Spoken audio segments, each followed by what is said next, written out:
કે નૈષદ નામના દેશમાં વીરસેન નામના રાજા રાજ કરે છે. એમના ભાઈનું નામ છે સુરસેન અને બંને ભાઈઓને એક એક દીકરા છે. સુરસેનના દીકરાનું નામ છે પુષ્કર અને વીરસેનના પુત્રનું નામ છે નળ. નળ મોટા છે, પુષ્કર નાના છે, એટલે રાજ્યના નિયમ પ્રમાણે નળને ગાદી આપવામાં આવી અને પુષ્કરને પ્રધાન પદ, યુવરાજ પદ આપવામાં આવ્યું. બંને ભાઈઓ વીરસેન અને સુરસેન ખૂબ ધાર્મિક વૃત્તિના છે, એટલે બંનેએ દીકરાઓને ગાદી સોંપી. હજી પરણાવ્યા નથી. આ કથામાંથી ઘણું બધું શીખવા જેવું છે. આપણને તો છોકરાને પરણાવવાના પણ કોડ હોય છે, અને એના પોતાના દીકરાઓને પણ હજી પરણાવ્યા નથી. બંને યુવાન છે અને છતાંય સુરસેન અને વીરસેન બંને ભાઈઓએ વિચાર્યું કે ભાઈ ગઢપણમાં ગોવિંદ ભજાશે નહીં. આપણા બંને દીકરાઓ ખૂબ ડાયા છે, માટે એને રાજ્યાસન સોંપી આપણે વનમાં જઈ અને પરમાત્માનું ભજન કરી લઈએ. અને હે ભાઈ, ઘણી જગ્યાએ આપણે એવું સાંભળ્યું છે કે દીકરાઓ 6 મહિનાના હોય અને કદાચ એના માતા પિતા ગુજરી જાય તો એ લોકો તો એનું કરી જ ખાતા હોય છે. માટે રાજ સોંપી અને આપણે બંને વનમાં જઈ પરમાત્માનું ભજન કરીએ. બંને દીકરાઓની રજા માગી. બંને ભાઈઓ ભગવાનનું ભજન કરવા માટે વનમાં ગયા છે. રાજા નળ અતિશય ગુણવાન, અતિશય રૂપવાન, સત્યવાદી, જીતેન્દ્રિય, વેદજ્ઞ અને બ્રાહ્મણ ભક્ત છે. બહુ મોટી એની પાસે સેના છે. જાણે સાક્ષાત સ્વર્ગના દેવ હોય એવા સર્વ વિદ્યાઓમાં નિષ્ણાંત છે અને પરાક્રમી પણ છે. પિતાના ગયા પછી ઘણા બધા દેશોને જીતી અને રાજ્યનો વિસ્તાર એમણે વધારેલો. રાજ્યની અંદર કોઈ દુઃખી નથી. ચોરી, લૂંટફાટ વગેરે કાંઈ થતા નથી. નગરમાં ક્યારેય રોગ પ્રવેશ કરતો નથી. અષ્ટસિદ્ધિ અને નવનિધિ એ તો રાજા નળના રાજ્યમાં રમવા નીકળી છે. વળી મહાદાનેશ્વરી છે અને સત્યવાદી છે, એટલે નગરની તમામ પ્રજા એને પુણ્ય શ્લોકના નામથી ઓળખે છે. કોઈ નળ નથી કહેતા, પણ મહારાજા પુણ્ય શ્લોક એવું કહી અને બોલાવે છે. રાજ્યના તમામ પ્રજાજનો વૈષ્ણવ ભગવાનના પરમ ભક્ત છે. અનેક રાજ્યની અંદર મંદિરો છે. એ મંદિરોમાં સવાર સાંજ હરિનામ સંકીર્તન વગેરે થાય છે. અને આખા નગરમાં બંદોબસ્ત છે કે એકાદશીને દિવસે નગરમાં ક્યાંય અન્ન રાંધવામાં આવતું નથી. આબાલ વૃદ્ધ બધા જ એકાદશીનું વ્રત કરે છે. ચારે વર્ણ પોતપોતાનો ધર્મ પાળે છે. અને રાજા પણ રાજકાજ સિવાયનો સમય, કારણ કે રાણી નથી, કોઈ બાળકો વગેરે નથી, માતા પિતા નથી, એકલા જ છે. એટલે જ્યારે સમય મળે ત્યારે અખંડ ભગવાનનું ધ્યાન ધરે છે. કોણ છે? રાજા. સમજાય છે? રાજા છે તો એને ભગવાનનું ધ્યાન કરવાનો સમય મળે છે. આપણને પાડોશીએ પૂછતા નથી તોય એમ થાય કે મારે તો બધો જ વહીવટ કરવાનો, બધુંય મારી માથે છે. નળ રાજા જેટલું છે તમારી માથે, તોય એને ધ્યાન કરવાનો સમય મળે છે. ને આવા ભક્ત હોય એની ભીડ ભાંગવા માટે ભગવાન આવે, અને આવા ભક્તને જ ભગવાન તાવે. લોખંડને ટીપીને લાંબુ કરવાથી શું ફાયદો? પણ મંદિરના કળશ ઉપર સોનું ચડાવે ત્યારે કાંઈ જાડે જાડા પતરા ન ચડાવે. નાની એવી ગોળી હોય એને ટીપી ટીપી અને, કારણ કે ટીપવામાં આવે હંમેશા સુવર્ણ અને લોઢાને ટીપે તો ટુકડા થઈ જાય, એની કોઈ કિંમત પણ નહીં. એટલે આવા સોના જેવા ભક્ત હોય અને એની જ્યારે બહુ કીર્તિ ગવાતી હોય ત્યારે ઠાકોરજીને એમ થાય કે આ બરોબર તો છે ને, લાઈવ પરીક્ષા કરી જોઉં. અને બધા જ પરીક્ષાની અંદર પાર પણ ઉતર્યા છે. એક વખત પુષ્કરે એવું વિચાર્યું કે મારા મોટા ભાઈ રાજ કરે છે અને આ રજવાડામાં બે ભાઈઓની કાંઈ જરૂર નથી અને પ્રધાન પદે તો કોઈ પણ વ્યક્તિ ચાલે, માટે મારા પિતા જે માર્ગે ગયા એ માર્ગે જઈ અને મારે ભગવાનનું ભજન કરવું છે. તમને ખ્યાલ આવે છે? બંનેની કુંવારી અવસ્થા છે અને પુષ્કરને એમ થયું કે ભજન કરવું છે. એ જગ્યાએ જગતનો જીવ હોય તો એમ થાય કે લગ્ન કરવા છે. આટલો બેયમાં ફેર છે. એટલે પુષ્કર નળની પાસે જઈને કહે છે કે મોટા ભાઈ, મને એક વિચાર આવ્યો, એ તમારી પાસે રજૂ કરું. નળે અનુમતિ આપી. એટલે કહ્યું કે આપણા પિતા વગેરે જે માર્ગે ગયા એ માર્ગે વહેલા કે મોડા જઈ પરમાત્માની આરાધના કર્યા સિવાય ઉદ્ધાર છે જ નહીં.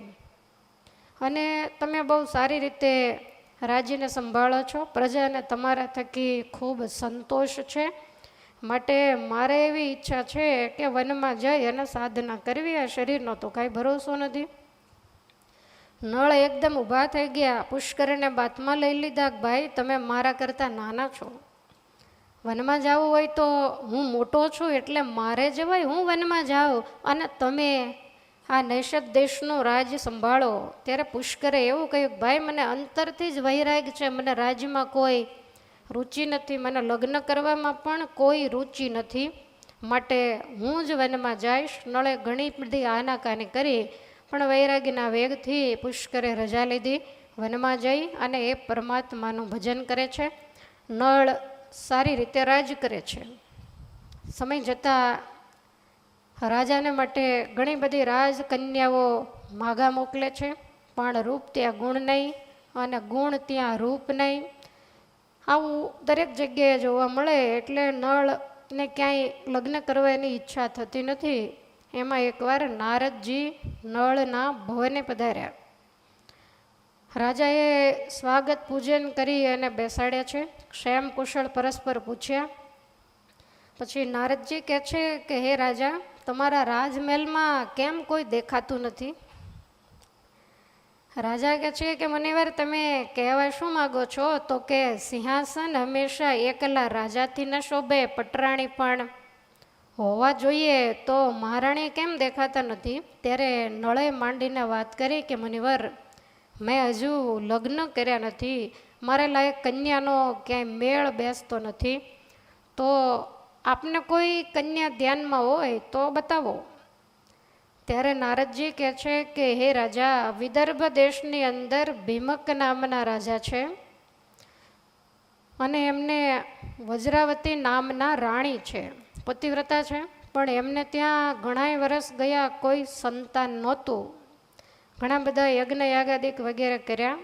એક વખત દમન નામના મહામુનિ એને આંગણે પધાર્યા. રાજારાણીએ ખૂબ ભાવથી એની સેવા કરી અને ત્રિકાળદર્શી એવા મુનિ રાજા રાણીનું દુઃખ જાણી ગયા.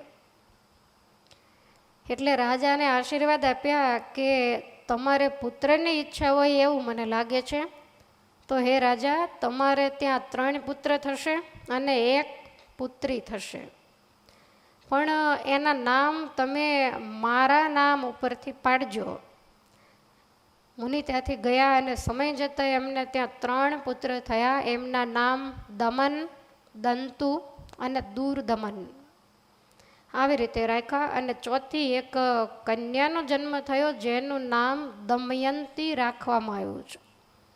અને હે રાજન, નારદજી કહે છે કે કન્યા પણ અત્યારે યુવા અવસ્થાને પામી છે અને રાજા પણ યોગ્ય વરની શોધમાં છે. પણ હે રાજન, દમયંતી એટલે સાક્ષાત લક્ષ્મીજી જોઈ લો, રૂપ, શીલ અને ગુણની ધામ છે, ભગવાનના પરમ ભક્ત છે, જેને વરવા માટેની ઈચ્છા તો સ્વર્ગના ઇન્દ્રાદિક દેવતાઓ પણ રાખે છે.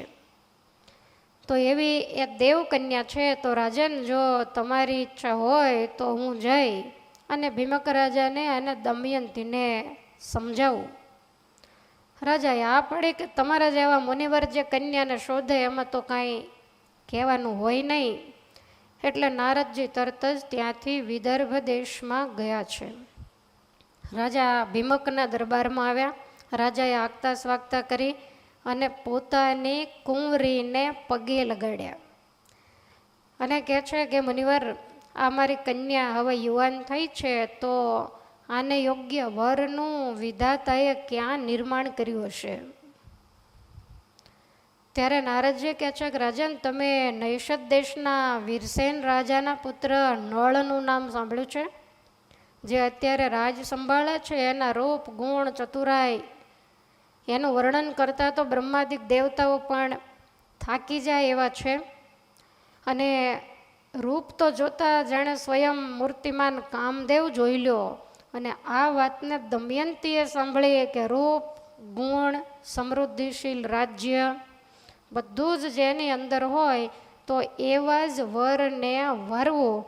એટલે દમયંતીએ નક્કી કરી લીધું અને સ્વામી એવું લખ્યું કે સબળને સત્યવાદી સુણી, સબળને સત્યવાદી સુણી, દમયંતીએ વિચારી વાત, વરવું છે એ નળને બીજા પુરુષ તાત ને ભ્રાત.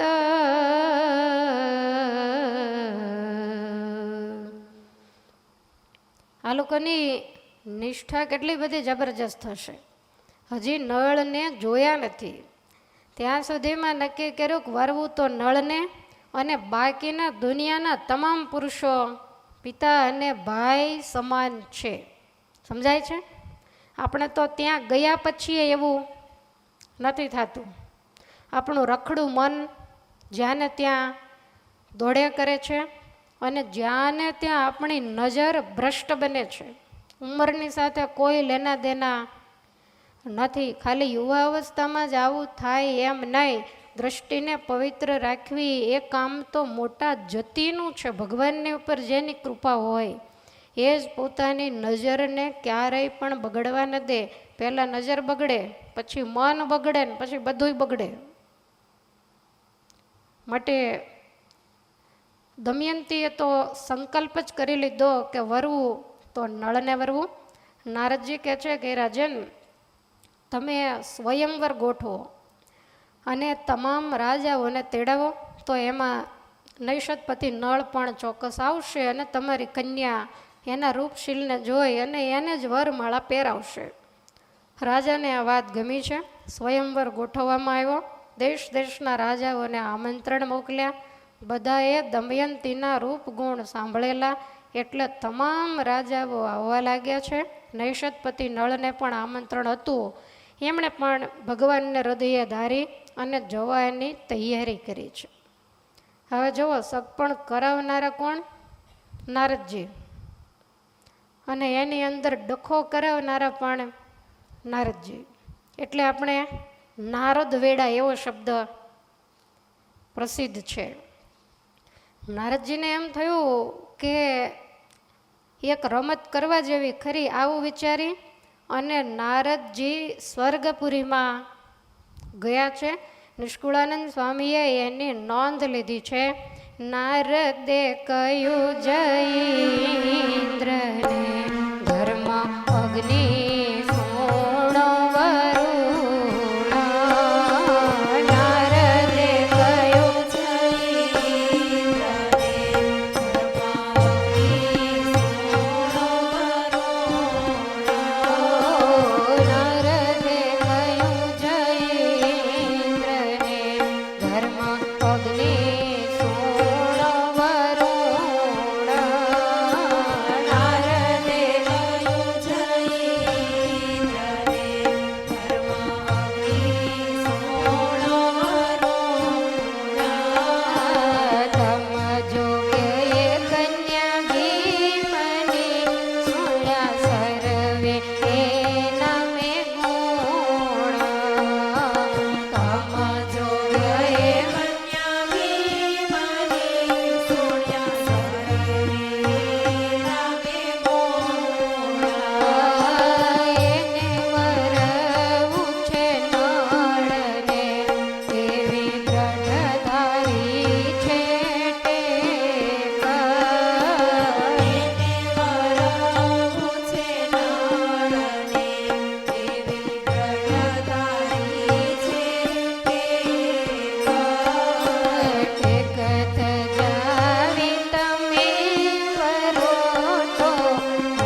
નારદજી અમરાવતી ગયા છે, સંયમિની પણ ગયા, અગ્નિલોકમાં પણ ગયા અને વરુણ લોકમાં ગયા.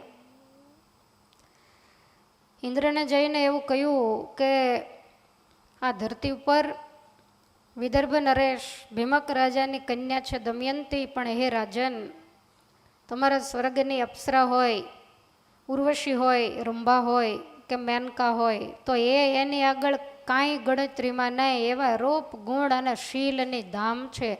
સાક્ષાત લક્ષ્મીજી અવતર્યા હોય એવા એ રાજકન્યા છે.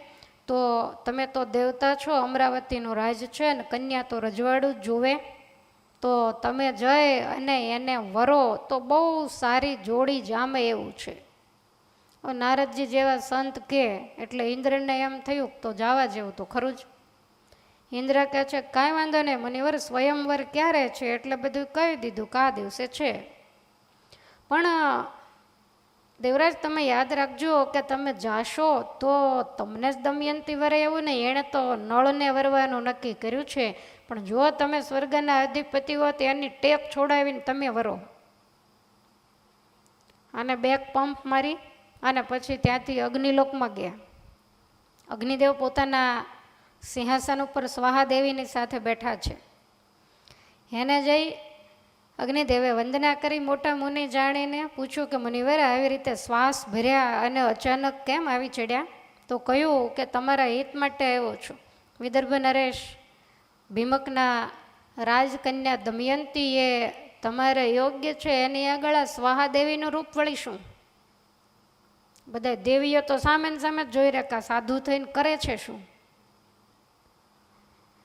માટે સ્વયંવર છે તો તમે ત્યાં જાઓ, એને નળને વરવાની ટેક છે એ ટેકને તમે છોડાવો. ત્યાંથી ધર્મરાજાની પાસે સંયમિનીપુરીમાં ગયા, ત્યાંથી વરુણલોકમાં વરુણદેવ પાસે ગયા. બધા એને એક જ સરખી વાત કરી, ચારેય તૈયાર થયા. પોતપોતાના રથ લઈ અને બધા જ નીકળવાની તૈયારી કરે છે. અને વળી બધાને સમજાવ્યું કે દમયંતીએ નળને વરવાની ટેક લીધી છે, પણ નળ રાજા બહુ નિસ્પૃહી છે, એ કોઈ કન્યામાં લોલુપ નથી. માટે એને તમે જેમ કહેશો એમ એ કરશે. માટે નળને તમે દૂત બનાવી અને દમયંતી પાસે મોકલજો અને નળના જ મોઢે તમારા રૂપ ગુણનું વર્ણન દમયંતીને સંભળાવજો, જેથી કરીને દમયંતી જરૂરથી તમને વરસે. નારદજી તો ત્યાંથી ગયા. આ બાજુ સ્વયંવરની તમામ તૈયારીઓ થઈ ચૂકી છે. દેશ દેશાવરના રાજાઓ બની ઠની અને વિદર્ભ દેશની અંદર પહોંચવા લાગ્યા. રાજા ભીષ્મકે બધાની સ્વાગત સત્કારની વ્યવસ્થાઓ કરી છે. અને નારદજી દ્વારા સમાચાર મળ્યા એટલે દેવતાઓ પણ દમયંતીના સ્વયંવરમાં પોતપોતાના લોકમાંથી નીકળ્યા, પણ વિદર્ભ નગરીના ભાગોળે ભેગા થઈ ગયા. અગ્નિદેવ કહે છે કે ઇન્દ્ર તમે શા માટે આવ્યા? પહેલાં કે તમે શા માટે આવ્યા? બધાનો એક જ મિનિંગ નીકળ્યો કે અમે દમયંતીને વરવામાં. હવે નર તો એક બાજુ પડે રહ્યા, આ ચાર થયા. કાંઈ વાંધો નહીં, ભગવાનને જેવી ઈચ્છા હશે એ પ્રમાણે થશે. વિદર્ભ દેશની ભાગોળે દેવતાઓ દિવ્ય સ્વરૂપે આવી અને ત્યાં બેઠા છે અને વિચાર કરે છે કે દમયંતીનો વિચાર તો નળને વરવાનો છે, પણ આપણે નળને જ ફસાવીએ અને એને જ દૂત બનાવીને મોકલીએ. દેવતાઓએ જ્યાં નજર કરી ત્યાં તો કામદેવ જેવા જે રૂપવાન છે, વિદર્ભની અંદર નળ રાજાનો રથ જ્યાં પ્રવેશ કરે ત્યાં કોકને જોનારાને એવું લાગે કે એક સૂર્ય આકાશમાં છે ને એક સૂર્ય સામેથી ચાલ્યો આવે છે. આખી વિદર્ભ નગરીમાં અજવાળા પથરાયા એવા મહારાજા નળ માત્ર રૂપે કરીને નહીં, ગુણ ભગવાનની ભક્તિ એણે કરી અને અતિશય શોભી રહ્યા છે.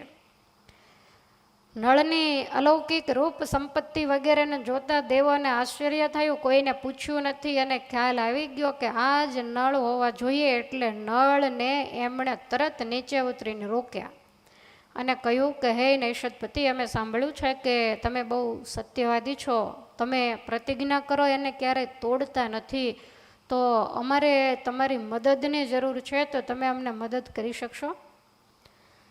ત્યારે નળ કહે છે કે મારાથી જે થશે, તમે જે કહેશો એ પ્રમાણે હું ચોક્કસ મદદ કરીશ, હું તમારી પાસે પ્રતિજ્ઞાબદ્ધ થાઉં છું, પણ તમે છો કોણ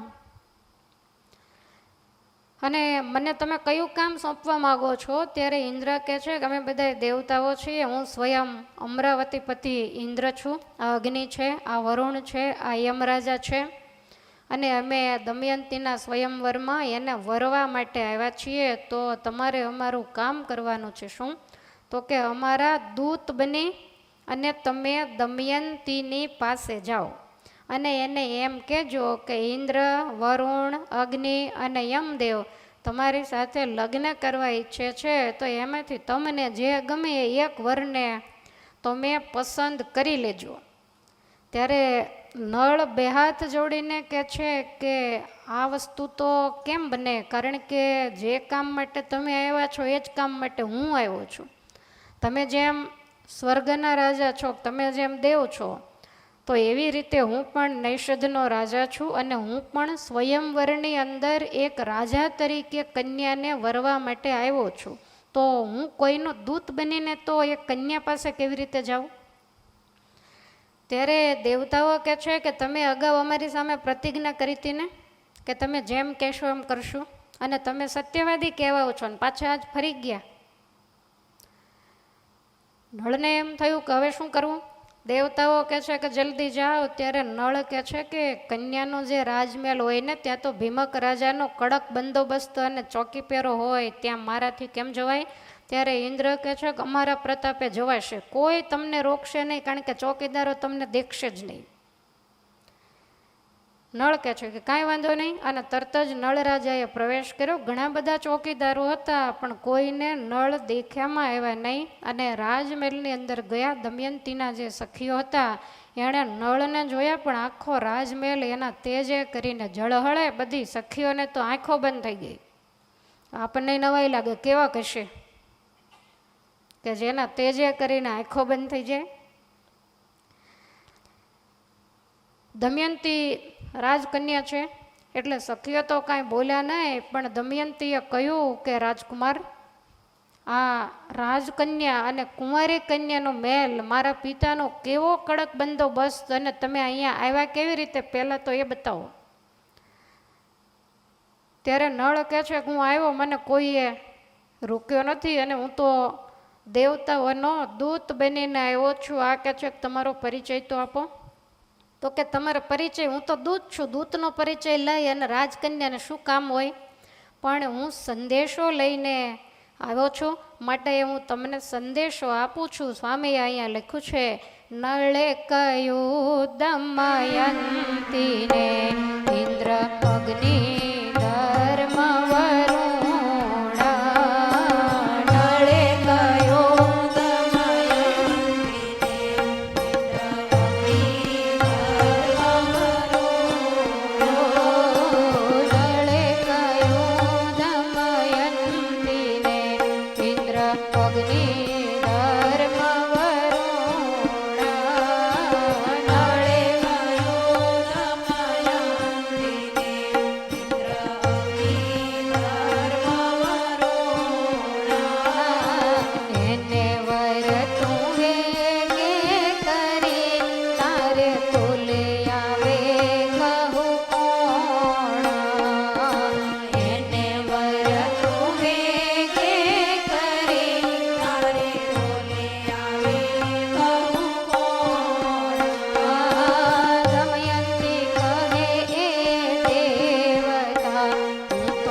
રાજા દમયંતીને કહે છે કે હે રાજકુમારી, તમને વરવાની ઈચ્છા કરી અને અગ્નિલોકમાંથી, વરુણલોકમાંથી, સ્વર્ગલોકમાંથી ઇન્દ્ર, વરુણ, અગ્નિ, સૈમિનીપુરીમાંથી ધર્મરાજા કે જે સ્વયં કાળ કહેવાય, તો એ પણ આવ્યા છે. તો એને તમે વરો તો આ દુનિયામાં જે સચી વગેરે દેવીઓ છે એની તુલનામાં તમે આવશો અને તમે અજર અમર બની જશો. ત્યારે દમયંતી કહે છે કે એ દેવ છે ને હું તો માણસ છું, માટે માણસ દેવને કેવી રીતે વરે? અને મેં તો મનથી, નારદજીએ જ્યારથી કહ્યું ને ત્યારથી નૈષદપતિ નળને વરવાનું મેં નક્કી કરી નાખ્યું છે. માટે હું નળ સિવાય કોઈ પણને હવે વરવાનો વિચાર સુદ્ધા કરું તો મારું પતિવ્રતાપણું જાય. માટે એ તો મારાથી નહીં બને. મારે સ્વર્ગમાં જવાની કોઈ ઈચ્છા નથી. મારે તો કોઈ ધાર્મિક રાજાની સાથે લગ્ન કરી પરમેશ્વરનું ભજન કરીને મળેલો મનુષ્ય જન્મ સાર્થક કરવો છે. એટલે નળે તો આવી અને દેવતાઓને વાત કરી કે દમયંતીએ તો આવું કહ્યું છે. એણે એવું કીધું કે મેં મનથી નળને સ્વીકારી લીધા છે અને સ્વયંવર મંડપની અંદર હું નળ સિવાય કોઈને પણ વરમાળા નહીં પહેરાવું. એટલે દેવતાઓ વિચારવા લાગ્યા કે હવે શું કરવું. અને સ્વામીએ આમાં લખ્યું, ત્યારે ઇન્દ્રાદિક ચારે નળ થયા, પલટાવી પોતાનો વેશ.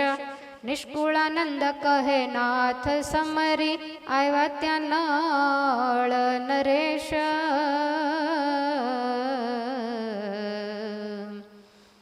હવે દમયંતીને પ્રતિજ્ઞા હતી કે નળ સિવાય કોઈને વરમાળા પહેરાવી નહીં. એટલે દેવતાઓ આગળ એક જ રસ્તો હતો કે નળનું રૂપ લઈ લે. પછી જેના ભાગમાં હોય એને પહેરાવે. કંઈ ચારને તો પહેરાવે નહીં. આ કાંઈ દ્રૌપદી તો હતા નહીં. એટલે દેવતાઓ આવું નક્કી કરીને સ્વયંવરમાં ગયા અને આ બાજુ પરમાત્માનું સ્મરણ કરી નિષ્કુળાનંદ કે નાથ સમરી અને આવ્યા નળ નરેશ. કોઈ પણ કામ કરવા માટે નાથનું સ્મરણ કરીને જાય એનું જ કામ ફતે થાય. આટલા બધા રાજાઓ સ્વયંવરમાં આવ્યા છે, પણ સ્વામીએ એક નળ માટે જેવું લખ્યું કે ભગવાનનું સ્મરણ કરી અને સારું કામ કરવા માટે નીકળ્યા છે. આ બાજુ રાજા ભીષ્મકે શુભ મુહૂર્તમાં સ્વયંવરનો સમય ગોઠવ્યો. લોકોને કેણ મોકલ્યું કે બધા જ રાજાઓને જ્યાં જ્યાં ઉતારાઓ આપવામાં આવ્યા છે ત્યાંથી તૈયાર થઈ અને સ્વયંવર મંડપમાં આવી પોતપોતાની ખુરશીઓ ઉપર બેસી જાય. આખી સભા રાજાઓથી ભરાઈ ગઈ. કથામાં જવાનું મોડું થાય, પણ આમાં તો કાંઈ મોડું થાય ને. બરોબર મોઢા બે ત્રણ વખત ધોઈને બધા આવી ગયા છે. આખી જ સભા રાજાઓથી ભરાઈ ગઈ. કોઈને જેનું જેવું રજવાડું, કોઈને ખુરશીઓ, કોઈને સિંહાસન એવી રીતે ગોઠવવામાં આવ્યું. અને રાજાઓ માટે એવું હોય કે જેટલા રાજા મોટા હોય એનું સિંહાસનનું એક પગથિયું વધારે હોય. તમે મહાભારતમાં સાંભળ્યું હશે કે જ્યારે દ્રૌપદીનો સ્વયંવર થયો ત્યારે બધાને ખબર હતી કે દુર્યોધન છે ને એ હલકાઈની ચરમસીમા છે, પણ છતાંય હવે છત્રપતિ હતો તો એનું સિંહાસન 11 પગથિયાવાળું હતું ને દ્વારકાધીશનું એના કરતાં નીચું હતું. આ તો લોકનો નિયમ છે. એટલે બધા જ પોતપોતાના સ્થાને બેઠા અને સ્વયંવરમાં જે રાજાઓ આવ્યા હોય એની જે રાજાની કન્યાને પરણાવવાની હોય એના ગુપ્તચરો જઈને ફરે.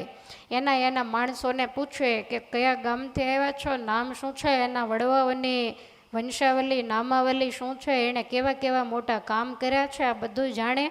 નામ જાણી પછી એના સિંહાસન ઉપર નીચે લખ્યું હોય કે આ દેશના આ રાજા, એટલે એને ત્યાં જઈને, નહીતર તો હમણાં અહીં રાસ પૂરો થયો ને તમારે થયું એવું એને ન થાય. ગમે એના સિંહાસને ગમે એ ચડી બેસે. આ તો કથા છે, આમાં તો ઓછું થાય, સ્વયંવરમાં તો વધારે થાય. એટલે તમામ રાજાઓ પોતપોતાના સ્થાને બેઠા છે અને નળ રાજા પણ તૈયાર થઈ ભગવાનનું સ્મરણ કરતાં કરતાં નાસાગ્ર દ્રષ્ટિ રાખી અને ચાલ્યા આવે છે. અને નળની પાછળ આ ચારેય દેવતાઓ પણ આવી ગયા. હવે આ ચારેય દેવતાઓ આવ્યા એ ખાલી દમયંતીને દેખાશે, બીજા કોઈને દેખાશે નહીં. નળ રાજાનું જ્યાં સિંહાસન હતું એની આજુબાજુના સિંહાસનો જે એક સરખા હતા એના ઉપર 4 દેવતાઓ બેઠા છે. 2 દેવ ડાબી બાજુ બેઠા, 2 દેવ જમણી બાજુ બેઠા અને વચ્ચે નળ બેઠા છે. નળે નજર કરી તો એમને તો અંદાજ આવી ગયો કે આ બધાય વરરાજા થઈને જ આવ્યા છે. હવે સમય થતાં જે ભીમકના કુલગુરુ હતા એણે કન્યાને બોલાવવાનો જ્યારે આ બોલાવવાની આજ્ઞા કરી, દમયંતી 16 શણગાર સજી. એનું મન તો નળ સિવાય બીજે ક્યાંય ગયું નથી. એણે નળને ખાસ જોયા નથી, પણ વર્ણન નારદજીને મુખે સાંભળેલું. આપણે જેમ મનુષ્ય રૂપે મહારાજને જોયા નથી, પણ વર્ણન તો શાસ્ત્રોમાં ખૂબ જ સાંભળ્યું છે. એટલે મહારાજ આવે તો આપણે કંઈ ભૂલા તો ન જ પડીએ, કારણ કે રોજ એનું ચિંતન ને એનું મનન આપણે કરતા હોઈએ છીએ. અને આપણા ઠાકોરજીને ઓળખવા તો બહુ સહેલા, જમણે ગાલે ટીબકડી છે, તરત જ ભગવાન ઓળખાઈ જાય. 5 બેઠા છે, એક પછી એક રાજકુમારોને સામે જુએ. અને સ્વયંવરનો નિયમ એવો હોય કે જે રાજા સ્વયંવરની અંદર આવ્યા હોય એના રાજપુરોહિતો સાથે હોય. એટલે કન્યા આવે ને પહેલી ખુરશી ઉપર જે રાજા બેઠા હોય સેજે સામે તો નજર કરે, એ વખતે એના પુરોહિત ઊભા થાય અને એના નામની બિરદાવલી બોલે અને પછી એના વડવાઓના ગુણ વગેરેનું વર્ણન કરે, એનું નામઠામ બતાવે અને પછી ઘણી ખમ્મા કહીને છડીપો કરે. કન્યા સામે જોવે એને યોગ્ય ન લાગે તો આગળ જાય, એના પુરોહિત ઊભા થાય. આવી રીતનો સ્વયંવરનો નિયમ હોય. દમયંતી એક પછી એક જગ્યાએ ફરતા ફરતા જ્યાં આગળ ગયા ત્યાં તો લાઈનસર 5 એક સરખા વર બેઠેલા. દમયંતીએ જોયું તો ખ્યાલ આવી ગયો કે નારદજીએ કીધું છે એટલે છે તો નળ જ, પણ 5 નળ નથી, નળ તો એક જ છે. જયમાળા લઈ 5ની સામે એક નજર નાખીને પછી મૂંઝાણા, હવે શું કરવું? નહીં ને જો ભૂલ થઈ તો પરિણ્યા પહેલાં મારા સતીત્વનો ભંગ થાય. કોઈ દેવતાઓને જો જયમાળા પહેરાવાઈ ગઈ તો શું કરવું? દમયંતીએ હાથમાં જયમાળા લઈ અને ત્યાંને ત્યાં જ ઊભા ઊભા પોતાની આંખોને બંધ કરી છે. 2 હાથ જોડી અને પરમાત્માને કહ્યું છે કે તમે તો મારા સત્યને જાણો છો, માટે મારું પતિવ્રત જાય ને એની જવાબદારી તમારી છે. મને કંઈક તમે એવી બુદ્ધિ આપો કે હું ઓરિજિનલ નળને ઓળખી શકું. અને એમાં મહારાજને કાંઈક કૃપા બળી. એટલે દમયંતીને યાદ આવ્યું કે હું જ્યારે નાની હતી મારા પિતા બહુ ધાર્મિક છે.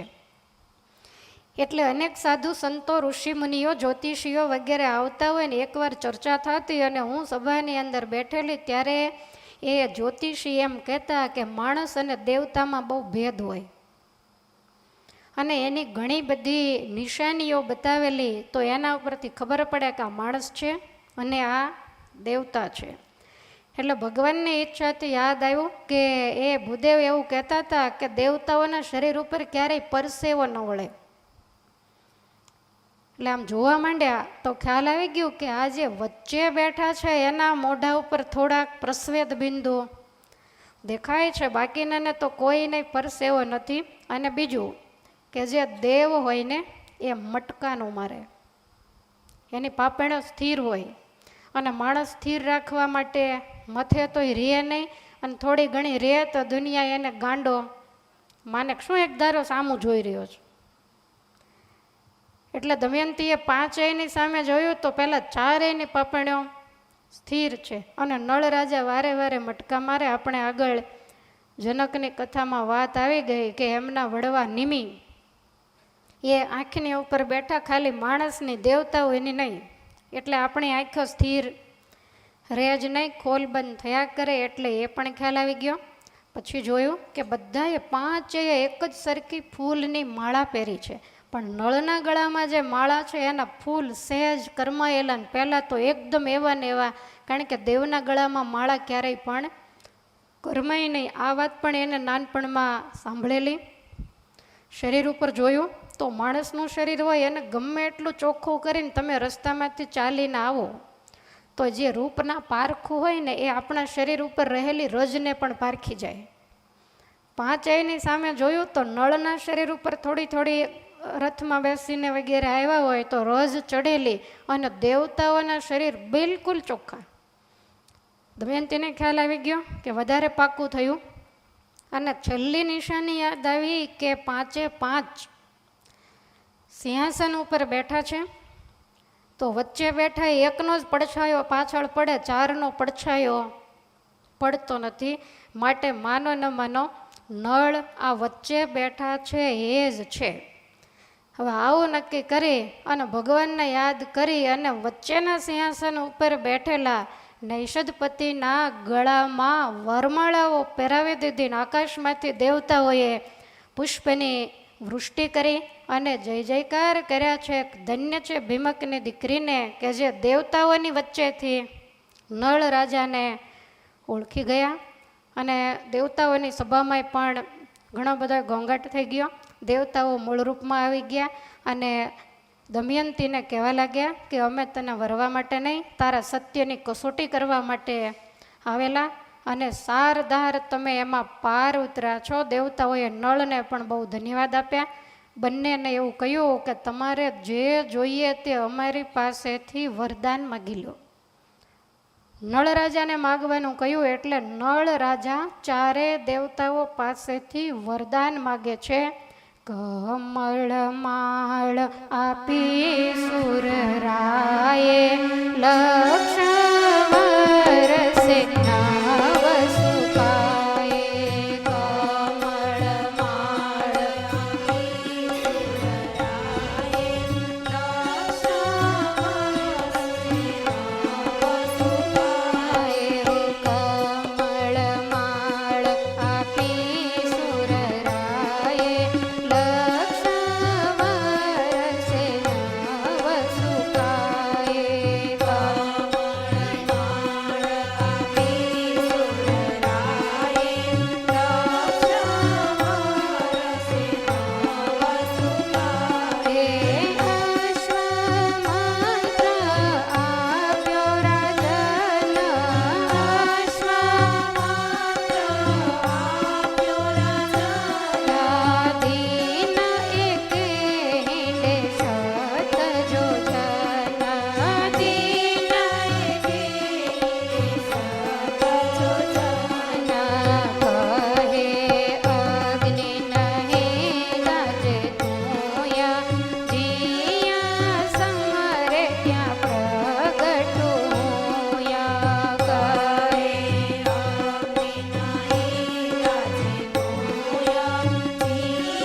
વાપરી દમયંતીએ અને વરદાન આપ્યા નળ રાજાને. તો ઇન્દ્રએ એવું કહ્યું કે હું તમને આ કમળની માળા આપું છું, એકદમ તાજા સ્વર્ગના કમળ, લાખ વર્ષ જશે છતાં એની એક પણ પંખુડી કરમાશે નહીં. અને બીજું વરદાન એ આપ્યું કે ગમે તેવો વૃદ્ધ હોય, વિકલાંગ હોય, નિર્માલ્ય ઘોડો હોય, પણ તમારો હાથ અડે એટલે એક જ દિવસમાં એ 100 જોજન કહેતા 400 ગાવની મજલ કાપશે. કારણ કે રાજાઓને તો ઘોડાની સાથે વધારે લગાવ હોય. ત્યાર પછી અગ્નિદેવે એવું કહ્યું કે ગમે એવો બળબડ બળતો અગ્નિનો ભડકો હશે ને હે રાજન, તું એમાં પ્રવેશ કરીશ તો તારું એક રૂંવાડું પણ બળશે નહીં, એવું મારું વરદાન છે. અને ગમે ત્યાં તું ખાલી સંકલ્પ કરીશ અને કાષ્ટ ભેગા કરીશ એટલે તરત જ હું ત્યાં પ્રગટ થાય. સમજાણું? માચીસ, લાઇટર કંઈ જ નહીં. સંકલ્પ કરે અને અગ્નિદેવ તરત જ પ્રજ્વલિત થાય. આપણે પૂજામાં સંકલ્પ કરીએ અગ્નિદેવ પધારો એટલે દીવો ચાલુ થઈ જાય એમ. આ 2 વરદાન અગ્નિદેવે આપે છે. ધર્મરાજા એવું કહ્યું કે જ્યાં સુધી તમારું રાજ્ય નૈષદ દેશની અંદર હશે ત્યાં સુધી તમારા નગરમાં કોઈ પ્રકારનો રોગ પ્રવેશ નહીં કરે, કોઈ પણને નહીં. કેટલી શાંતિ! વરુણદેવે કહ્યું કે ગમે એવું સુકાઈ ગયેલું વૃક્ષ હશે, બિલકુલ એમાં લીલાશ કે ભીનાશ નહીં હોય, પણ તમારો હાથ અડશે એટલે બિલકુલ તાજું અને નવ પલ્લવી તે વૃક્ષ બની જશે. અને જ્યારે તમે જ્યાં ઈચ્છા કરશો, તમે સંકલ્પ કરશો એટલે તરત જ વરુણદેવ કહે છે કે હું પ્રગટ થઈશ, ત્યાં જળ પ્રગટ થશે. આવી રીતે અલગ અલગ વરદાન તમામ દેવતાઓએ આપ્યા છે. અને ત્યાર પછી ધર્મરાજાએ એવું પણ કીધું કે તારી કથા જે સાંભળશે એને ક્યારેય યમનું તેડું, કારણ કે યમરાજા છે તો એને યમનું તેડું ક્યારેય પણ નહીં આવે. અને દમયંતીની સામે જોઈને એવું કહ્યું કે તમને હું અમૃતાસ્ત્ર વિયા નામની વિદ્યા આપું છું. કોઈ પણ જીવ પ્રાણી માત્ર મૃત્યુ પામેલું હોય એના શરીરને તારો હાથ અડશે એટલે તરત સજીવન થશે. તો આવી રીતે દમયંતીને પણ વરદાન આપ્યું. તમામ દેવતાઓ પોતપોતાના લોકમાં ગયા છે. આમંત્રિત રાજાઓ પણ વિદાય થયા. ભીમકે પ્રસન્ન થઈ દમયંતીના નળની સાથે વિધિપૂર્વક લગ્ન કર્યા છે. રાજા નળ એમના સસરાના આગ્રહથી વિદર્ભ દેશ કુંડિનપુરની અંદર મહિના સુધી રોકાયા, કારણ કે નૈષદ દેશમાં તો કોઈ છે નહીં સગાવાલા વગેરે. પછી ભીમકની રજા લઈ અને રાણી દમયંતીની સાથે પોતાની રાજધાનીમાં આવ્યા છે. તમામ નગરજનોએ રાજાને સોના રૂપાના ફૂલડે વધાવ્યા છે.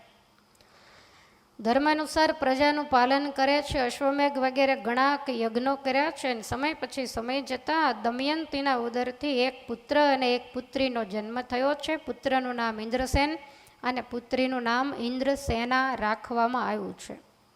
પણ આ બાજુ એવું બનેલું કે જ્યારે દમયંતીના સ્વયંવરમાંથી નળ પાછા વળ્યા, બધાય દેવતાઓ પણ પાછા વળ્યા. દમયંતીનો સ્વયંવર, દમયંતીના રૂપ ગુણ વગેરેને વાત એને કળિયુગે પોતે સાંભળેલી. એટલે કળિયુગને પણ એમ થયું કે બધાય સ્વયંવરમાં જાય છે તો હું પણ રૂપને બદલાવીને સ્વયંવરમાં કેમ ન જાઉં? આ તો સ્વયંવર છે, કોઈ પણ વ્યક્તિ જઈ શકે. એટલે કળિયુગ સ્વયંવરની અંદર આવવા તૈયાર થયેલો અને જ્યાં વિદર્ભ દેશમાં પ્રવેશ કરવા જાય ત્યાં ઇન્દ્રાદિક દેવતાઓ સામા મળ્યા ને પૂછ્યું કે એલા તું ક્યાં જા છે? ત્યારે આ કહે છે કે તમે ક્યાં ગયા હતા? તો કે અમે તો દમયંતીના સ્વયંવરમાં આશીર્વાદ દેવા માટે ગયા હતા. કળિયુગ કે દેવા ગયા હતા, કન્યા વરવા ગયા હતા? એ તો પછી મેળ ન પડ્યો એટલે આશીર્વાદ આપ્યા છે. સ્વર્ગમાં અમરાવતીનું રાજ તમે ભોગવો છો તોય સામાન્ય એવો આ લોકનો રાજા નળ તમારા ચારેયની આંખમાં ધૂળ નાખી અને દમયંતીને વર્યો. તમારી આબરૂ શું રહી? એટલે દેવતાઓને ખીસ ચડી. દેવતાઓ કહે છે કે અમારી નો રત કાંઈ નહીં, તું જા, હજી સ્વયંવર ચાલુ જ છે અને તું તારી આબરૂ રાખજે ને તું વર દમયંતીને. એટલે આને ચડી ચાનક. હલકા માણસોને ચાનક બહુ ચડે. અને બિલકુલ ખોટી. હવે ક્યાં કળિયુગ, ક્યાં એનું રૂપ. અને એને એમ થયું કે હું પણ જાઉં અને દેવતાઓએ મને મેળવ માર્યો છે ને આમે હું દુષ્ટ તો છું જ, તો થોડોક વધારે. પણ દમયંતીને વરુ અને દમયંતી કદાચ દેવોને નથી વરી એટલે મને ન વરે, પણ નળની સાથે એને શાંતિથી રહેવા તો ન જ દઉં. કારણ વગરના કોક લે અને કોક દે, એમાં મત્સરવાળા હોય વચમાં ઠાલે ઠાલા મહારાજ કે બળી મરે. વિદર્ભની આજુબાજુમાં બધા ફરે છે અને સમાચાર તો મળી જ ગયા હતા કે દમયંતીએ તો વરમાળા પહેરાવી, લગ્ન વિધિ પણ પૂર્ણ થઈ ગયો છે. પણ નૈષધમાં જવા માટે ગમે ત્યારે નળ નીકળશે તો ખરો ને, માટે એની સાથે જઈને એને હેરાન કરું આવું નક્કી કરીને 1 મહિનો આટા ફેરા માર્યા. નળ અને દમયંતીને રાજા ભીમકે વળાવ્યા એટલે આ પાછળ પાછળ આવે છે, પણ નળના સત્ય ધર્મ નીતિમત્તાના પ્રભાવે એના રથને અડવાની આનામાં તાકાત નથી, અડે તે બળતરા ઉપડે. દમયંતીનું સતીત્વ પણ એવું છે એટલે કળિયુગ વિચાર કરે છે કાંઈ વાંધો નહીં, ક્યાં સુધી સુખી રહેશે. હવે આ બાજુ નગરની અંદર આવ્યા અને કળિયુગનો કોઈ એવી શક્તિ કે કેપેસિટી નથી કે નૈષધપુરની અંદર પગ પણ મૂકી શકે, એટલે ફરતો ફરતો ફર્યા કરે. સમય પછી સમય જવા લાગ્યો અને એવું કહેવાય છે કે 12 વર્ષના વાણા વાઈ ગયા, પણ કળિયુગને હજી એ શાંતિ નથી, કેળો મૂકતો જ નથી. એણે નક્કી કર્યું કે નળની અંદર પ્રવેશ કરી અને બંને વચ્ચે વિક્ષેપ કરાવીને જંગલ ભેગા જો ન કરી દઉં તો હું કળિયુગ નહીં. આવું વિચારી અને એમ થયું કે આમ તો હું એકલો પડું છું અને આમાં કાંઈ બીજી તો મિસ્ટેક આવે એવું નથી, કારણ કે જ્યાં સુધી ધર્મ અને નિયમ દ્રઢ છે ત્યાં સુધી કોઈ તત્વ આપણામાં પ્રવેશ કરી જ શકે નહીં. એટલે પોતાના ભાઈ દ્વાપર યુગને જેને બધી વાત કરી કે મને બળતરા બહુ થાય છે, શેની? તો કે નળ અને દમયંતી સુખેથી રહે છે એની. આ કહે છે કે ભાઈ આપણે કારણ વગરનો દમયંતીએ નળે તારું શું બગાડ્યું છે તો ઈર્ષ્યા કરવી. આ કહે છે કે નહીં, દેવતાઓએ મને મેણું માર્યું છે કે અમારામાં કાંઈ રૂપ નથી, દમયંતી અમને નથી વરી, તું બહુ રૂપાળો છો, જા તને વર્ષે. માટે આ મેણું ભાંગ્યા વગર હું રહેવાનો નથી. એટલે બંને ભાઈઓ નૈષધપુરની આજુબાજુમાં ફરે છે, પ્રવેશ કરવાનો મોકો શોધે છે, પણ નળના ધર્મ નીતિયુક્ત રાજ્યમાં કોઈ છિદ્ર દેખાતું નથી.